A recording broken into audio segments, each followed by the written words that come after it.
Capítulo 14. Reencontros e acertos de contas. Então o senhor está querendo me dizer que no dia em que a Luna esteve na confeitaria, ela estava com o senhor? Alan abriu um sorriso na companhia de Isaac com o tom de voz perplexo de Natália. Era eu quem estava dirigindo, filha, e nós só fomos embora na velocidade da luz porque ela estava tentando me segurar porque eu queria te ver. Então era por isso que ela me olhava daquele jeito, era a alegria por me conhecer. A constatação foi acompanhada por um sorriso. Foi por isso, sim, filha, só imagino o olhar, ela tem um olhar muito intenso mesmo. Não vejo a hora de revê-la. Trabalhando na faxina daquele hospital, Micaela jamais pensou em rever a família. Eram tantas mágoas não ditas, tantas coisas que a impediam de ser feliz com a filha e o marido. A constatação de que o irmão amado por ela, seu principal e único protetor além do marido em toda sua vida, estava lutando contra a morte era o que faltava para saber ainda existirem lágrimas em seus olhos. Aproveitando-se de que o médico exigiu a retirada da família para exames, Micaela utilizou-se do tempo que teria até o profissional voltar a chamar Eugênia para ficar perto do irmão. Os monitores apitavam freneticamente, o irmão não dava sinal de que acordaria tão cedo. Como foi que você veio parar aqui, seu cabeção? Eu ouvi os médicos comentando que você pode até ter saído do risco de morte, mas ainda está com o coração muito fraco, mas eu espero que você sobreviva porque eu não aguento mais perder. Você vê, se levanta logo dessa cama para voltar a me provocar. Não vejo a hora de você me ameaçar como fazia quando nós éramos crianças. O Rafael era o bonzinho da turma, você sempre foi o gêmeo malvado e o meu preferido dos dois. Eugênia aproximou-se com os olhos marejados, sem que Micaela percebesse. Mica, a incredulidade estava refletida na voz de Eugênia. Como vai, dona Eugênia? A palavra mãe ameaçou escapar de seus lábios, sendo impedida com a lembrança de Eugênia dizendo que naquele momento não tinha mais filha nenhuma. O semblante da mãe estava diferente da última vez que a viu, aos 17 anos de Micaela, quando buscou apoio materno depois de ter sido abandonada pelo homem que dizia amá-la sozinha grávida. Os 60 anos pareciam ter lhe dado a maturidade que tanto precisava para criar os filhos durante a infância, pois com exceção de Rafael, que sabia esconder seus traumas muito bem escondidos dentro de uma caixinha de autoproteção, Micaela e Tiago fizeram suas escolhas que os levaram por caminhos irreversíveis. Será que nós podemos conversar fora do quarto? A esposa do seu irmão vai entrar agora, precisa de um tempo sozinha com o marido e nós precisamos conversar também. A senhora quer mesmo falar comigo? Não existia sarcasmo nas palavras de Micaela, apenas surpresa. Eugênia segurou em uma das mãos da filha, conduzindo a mesma para fora do hospital. As duas sentaram-se em um banco. Agora eu quero que você seja sincera comigo, diga para mamãe tudo o que você queria ter dito quando eu não te deixei fazer isso. A mulher olhou com ternura para Micaela, que desabou em lágrimas. O que eu e os meus irmãos fizemos para a senhora priorizar o Samuel? Foi alguma coisa que eu fiz quando era criança? Mãe, o homem batia na senhora, esfaqueou o meu irmão e quase matou ele porque o pobre coitado foi defender a senhora e ainda saiu como ruim da história. Ele maltratava a senhora, tentava matar a todos nós direto e depois que a polícia era chamada e ele era preso, a gente achava que teria a nossa mãe só para nós, tudo ficava bem até ele voltar e a senhora perdoar, só porque ele dizia que tinha se convertido de novo. Foi por isso que eu dormi com o primeiro que dizia me amar, foi por isso que eu me entreguei daquela forma, porque eu não tinha orientação materna, eu tinha um pai psicopata e uma família totalmente desestruturada que mantinha a aparência dentro da igreja só para mostrar para os irmãos que nós éramos felizes. No dia em que eu contei que estava grávida para a senhora simplesmente me chamou dos piores nomes possíveis e disse que eu não era mais a sua filha. As palavras foram como facadas no coração de Eugênia. Decidiu deixar a filha prosseguir, antes de pedir perdão e se explicar. O meu irmão se viciou em heroína, eu já sabia quando fui embora e ele disse exatamente a mesma coisa que eu estou lhe dizendo agora, que aquilo era para tentar suprir a falta de amor que ele tinha dentro de casa. Ele se viciou exatamente no dia em que a senhora me expulsou e como resolveu viajar para cuidar da vovó, eu passei mais uma semana na sua casa e acabei descobrindo isso. Não contei para a senhora porque não valeria a pena. Eu fui embora, viver nas ruas porque não tinha onde morar, apesar de querer muito trabalhar também não podia por causa da gravidez. Uma vez fui pedir comida em um restaurante e conheci a família do meu marido, eles me acolheram e me trouxeram para Granville. E o bebê, você teve o bebê? Eugênia quebrou o silêncio. Eu perdi o bebê antes de conhecer a família do meu marido, fiquei 2 dias sem saber o que era comer direito e tive um aborto espontâneo. Horrorizada, Eugênia colocou as mãos no rosto, tentando se esconder pela vergonha e a culpa. Eu não demorei a engravidar de novo. Tenho uma filha de 17 anos hoje. Ela é garçonete na confeitaria Ana e alegre como o pai, coisa que eu não consigo ser. A Sabrina e o Rui foram as melhores coisas que aconteceram na minha vida. Eles frequentam a igreja, mas eu não consigo frequentar pois meu coração ainda está cheio de mágoa e se for para servir a Deus, eu tenho que me libertar dessas amarras primeiro. Filha, eu fui criada em um ambiente repleto de hipocrisia. Meus pais frequentavam a igreja, mas nós vivíamos uma vida de hipocrisia. Meus pais se traíam, dentro da igreja pregavam o amor e a correção de Deus, levando uma vida de aparência dentro da igreja. Dei a você e aos seus irmãos tudo o que eu tive, mas também não anulo a culpa do seu pai. Quando eu me casei com o Samuel, idealizei a família perfeita que não tive dentro de casa. Mil desculpas pela interrupção, mãe, mas no momento em que ele começou a lhe bater não era a hora de ver que o sonho já estava morto? Filha, por mais horrível que pareça, eu me sentia amada pelo Samuel, foi o único formato de amor que eu conheci e esse tipo de homem faz a mulher se sentir culpada pelas agressões que sofre. Quando eu engravidei de você ele era carinhoso comigo, ele era o marido perfeito até os seus 2 anos quando vieram os gêmeos. As coisas pioraram quando o Tiago começou a enfrentar ele. Chegando até mesmo o dia de levar uma facada do próprio pai no seu lugar e a senhora defender ele na delegacia. Sim, eu imagino o quão irritante era a presença dos filhos para o Samuel, isso me incluía também porque ele ameaçava me espancar tanto quanto fazia com os outros. Micaela não estava disposta a dar trégua para a mãe, aquele era o tratamento de choque que Eugênia aceitava resignadamente. Não recebeu censura da parte dos gêmeos, embora soubesse da necessidade que os 3 filhos tinham de dizer as palavras de Micaela, principalmente Tiago, o maior atingido. Acreditei na redenção do seu pai até o último dia de vida dele, ele me prometeu que mudaria e ameaçou cometer suicídio se eu entregasse ele para a polícia, então resolvi desmentir o que os vizinhos tinham dito que viram e ele foi solto. Acho que foi por essa razão que o seu irmão se viciou. Ele escondeu de mim até os 18 anos, no dia em que eu realmente me converti fiquei sabendo porque ele me pediu ajuda para sair disso. O pastor da única igreja da cidade era o favorito dos seus irmãos na época em que viajava pelo Brasil dando palestras a respeito de famílias. Os dois amavam isso apesar do seu irmão já estar afastado desde os 12 anos e só indo para a igreja forçado por mim. Quando ele me contou, caiu a ficha meu amor, e eu percebi o quão horrível eu fui como mãe. Durante todos esses anos não houve uma noite em que eu não orei para que você estivesse bem. Não consigo viver tranquila depois de tudo que fiz a vocês 3 e conviver com as sequelas disso. Eu afastei você de mim da pior forma, por minha culpa você passou pelas piores humilhações e sofreu a pior perca que uma mulher pode sofrer. O Rafael optou pelo celibato, disse que não vai constituir família porque não quer dar a outras pessoas o único amor paterno que ele conhece. O Tiago lutou contra o vício durante boa parte da vida, para no final estar internado nesse hospital porque foi enganado e trazido para cá, se tornando uma cobaia de testes com drogas. Se você não quiser me perdoar eu vou entender minha filha, mas eu quero que você saiba que já estou pagando por tudo que fiz a vocês com o pior sofrimento ver vocês como estão hoje. Micaela enxugou as lágrimas. É incrível, mas eu vejo sinceridade nas suas palavras. A tentativa de voltar a conviver com a senhora é válida, se não der certo eu desapareço de novo e fica tudo bem, aprendo a superar a perca de novo. Mas por favor mãe, não me quebra por dentro mais uma vez, foi difícil me restaurar da primeira vez. As palavras foram suplicantes. Mãe e filha se abraçaram, Micaela podia finalmente começar a servir a Deus de forma verdadeira e entregar-se a Ele de corpo e alma para que curasse suas feridas. Eu preciso trabalhar agora, depois do expediente vou lá ver vocês. Micaela despediu-se da mãe, as lágrimas ainda molhavam o rosto. O casal de pastores se divertia com os planos feitos por Beatriz, a pequena ansiava por 4 irmãozinhos, sem saber o alto custo da criação de um filho. E você acha que a sua mãe vai querer ter mais 4 filhos, minha querida? Rebeca não se aguentava de tanto rir. Eu convenço ela, meu tio sempre falou que eu tenho o poder passivo do meu pai, acho que é assim que fala, não sei. Persuasivo coisa fofa, é persuasivo. Tiago corrigiu a menina, o casal já pensava em como faria para sequestrar Beatriz. Oi, estou atrapalhando? O sorriso do casal de pastores mostrava a Eugênia que teria que repartir a neta com mais um casal de avós. Eu fico com a Bia, meu filho vai precisar de vocês 2 agora mais do que ela.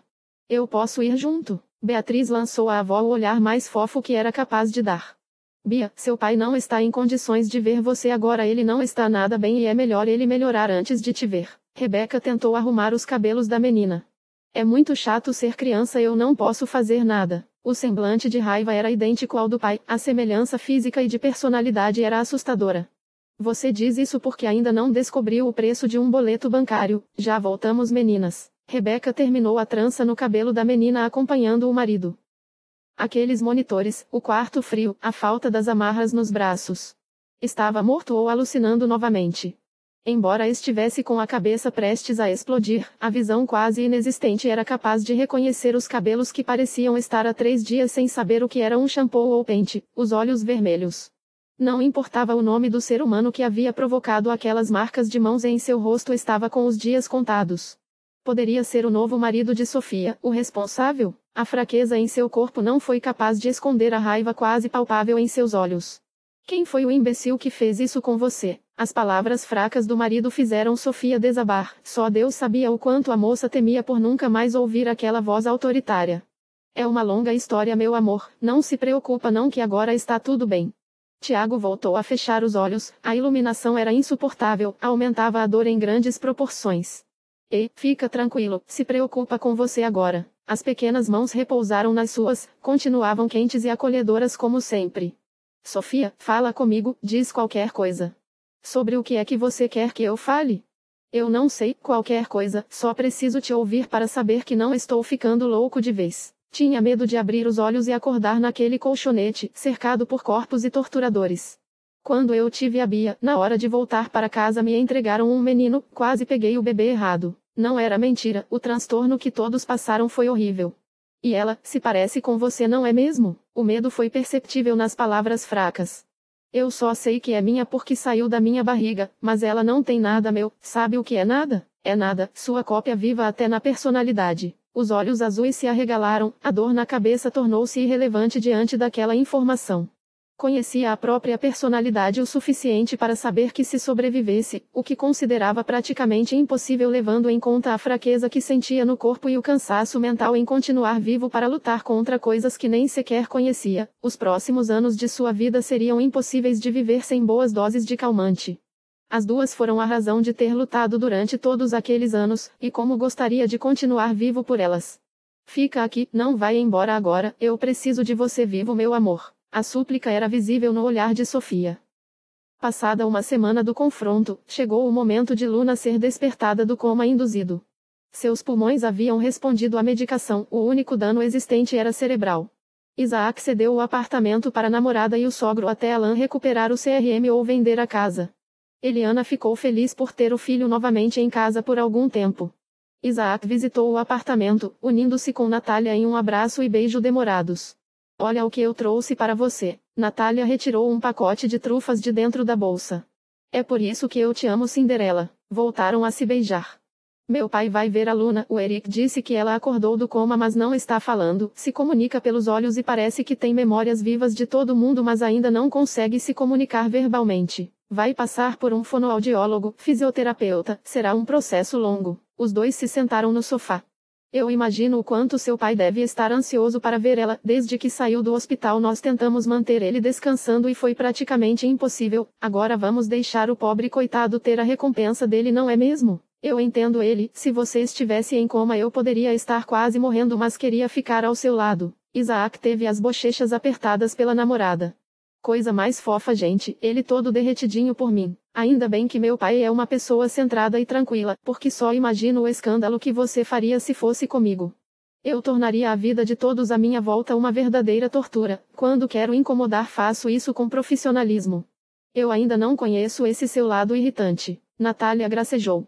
Não se preocupe, Cinderela, depois do casamento você vai passar a vida inteira comigo e eu vou fazer questão de te mostrar o meu pior lado, principalmente quando eu acordo, porque sempre faço isso de mau humor. A palavra casamento fez o rosto de Natália esquentar. Ninguém acorda feliz, Isaac. O dia que eu conhecer um ser humano que acorda feliz vou dar R$1 milhão para ele. Alan juntou-se a eles na conversa. Oh, minha filha, se você tem disposição para dar R$1 milhão para quem acorda feliz, saiba que eu acordo todos os dias assobiando. Aquela foi a primeira ironia do neurologista após sair da clínica. Era tudo muito novo e estava emocionalmente distante. E não é? Por R$1 milhão eu posso até acordar cantando a música da Barbie. A união entre sogro e genro fez Natália sorrir. Vamos visitar a minha madrasta. Eu não vejo a hora dela melhorar para eu ter ajuda na hora de estressar vocês. Os três se dirigiram ao carro do jornalista. Você não precisa de ajuda, já faz isso muito bem sozinha. Isaac recebeu um forte tapa na cabeça. Era incrível como mãos tão pequenas podiam ser tão fortes quando necessário. Natália foi a primeira visita de Luna.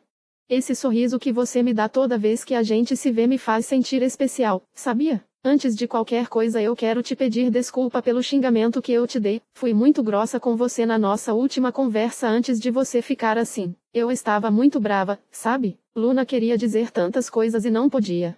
O primeiro marido da enfermeira se viciou depois de fazer amizade com Rubem, sendo o primeiro integrante da clínica clandestina. Morreu no segundo teste, durante a única tentativa da esposa de salvá-lo. Por sorte o casal não tinha filhos, deram entrada clandestinamente na cidade por meio de Rubem, que sob nenhuma hipótese revelava a identidade secreta de seu chefe. O casal foi atraído para Granville por meio do desespero de Mariano, que pretendia dar uma vida melhor à esposa, a mesma ganhava um salário baixo na área da saúde. Um ano depois, Olavo levou o neurologista para a clínica. Lá o casal se aproximou e decidiu que caso sobrevivessem teriam uma vida juntos depois dos 4 anos de convivência.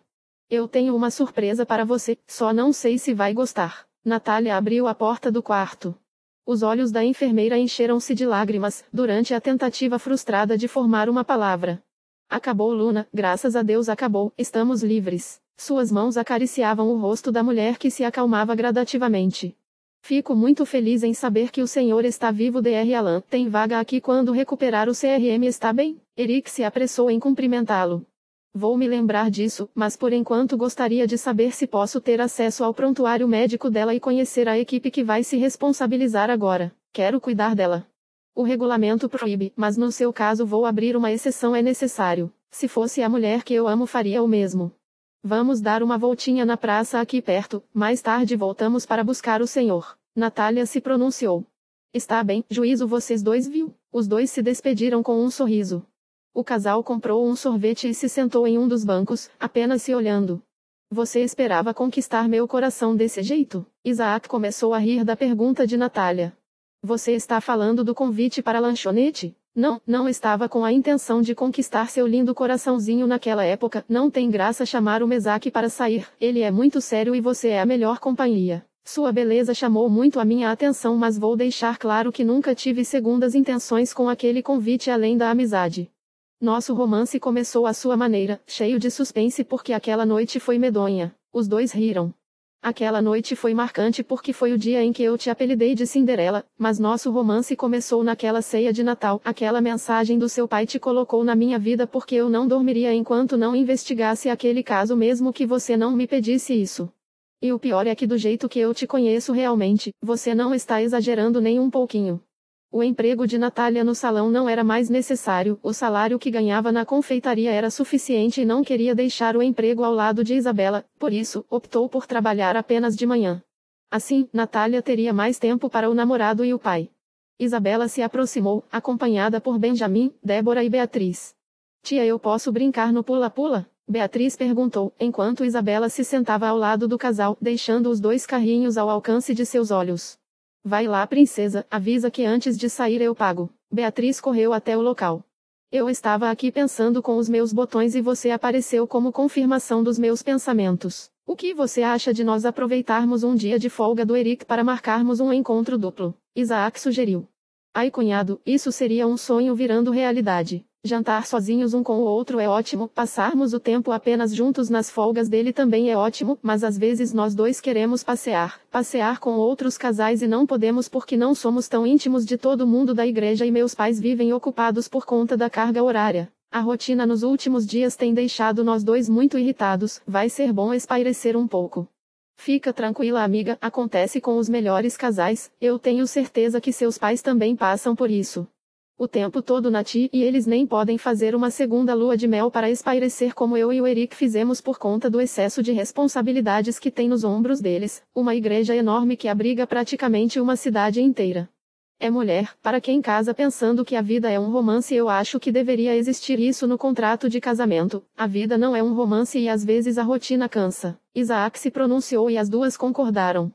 Vamos nos unir em oração pela vida da família da Sofia. O Tiago vai ser mandado para a clínica de recuperação hoje, o Tiago 2 como nós estamos chamando ele. A família vai tentar convencer ele e meus pais como sempre estão ao lado deles. A Beatriz já virou minha sobrinha postiça e eu me ofereci para ficar com ela hoje à tarde. Se deixar daqui a pouco os meus pais vão sequestrar essa menina e eu vou apoiar. Isabela começou a rir na companhia do casal de amigos. A batalha dessa família só está começando. E o pior é que vai ser muito difícil ele aceitar depois do trauma que passou na última clínica pela qual chamaram ele para entrar. O desânimo era evidente no olhar de Natália.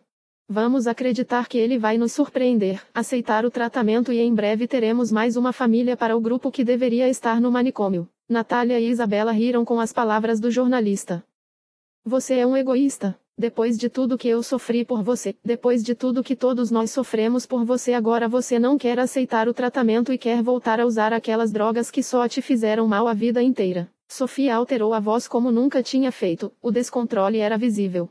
Claro, né, minha flor, o egoísta aqui se divertindo na Disneylândia enquanto você sofria, não é mesmo? Realmente, eu sou muito egoísta mesmo. Você sabe pelo que eu passei para estar me chamando de egoísta agora? Não, né? Então não fala do que você não sabe. A recusa do tratamento não se devia apenas ao vício, mas o medo de novas torturas, o trauma de lugares como aquele para o qual seria levado. Rafael e Eugênia apenas observaram a discussão, ao lado de Micaela que pensava em retrucar mas imaginava que aquele era um assunto que devia ser resolvido pelo casal. Rafael, por favor, compra uma passagem para mim no primeiro voo de volta ao Rio de Janeiro. Vou embora hoje mesmo com a minha filha, depois eu te devolvo quando trabalhar para conseguir. Sofia não estava raciocinando de forma coerente, a fúria era maior do que o bom senso. Vai mesmo, meu egoísmo pode ser contagioso. O casal de pastores viu naquele momento a deixa para intervir. Sofia, vai lá com a Rebeca tomar uma água, os outros também saiam por um tempo para eu conversar com ele, por favor. O pastor determinou. Todos se retiraram. Tiago recebeu um olhar da esposa carregado de tristeza e súplica. O senhor me acha um egoísta também, né? Não, você não é egoísta, mas eu quero que você olhe para dentro de si mesmo e faça uma única pergunta. Eu quero dar à minha filha a mesma criação que o meu pai me deu? As palavras foram como um soco na boca do estômago do rapaz que levantou-se da cama, olhando nos olhos do pastor. Eu tenho medo, eu tenho muito medo, eu sei que vocês estão certos, mas eu ainda tenho medo. Era melhor eu ter morrido naquela clínica, daria menos trabalho para todo mundo.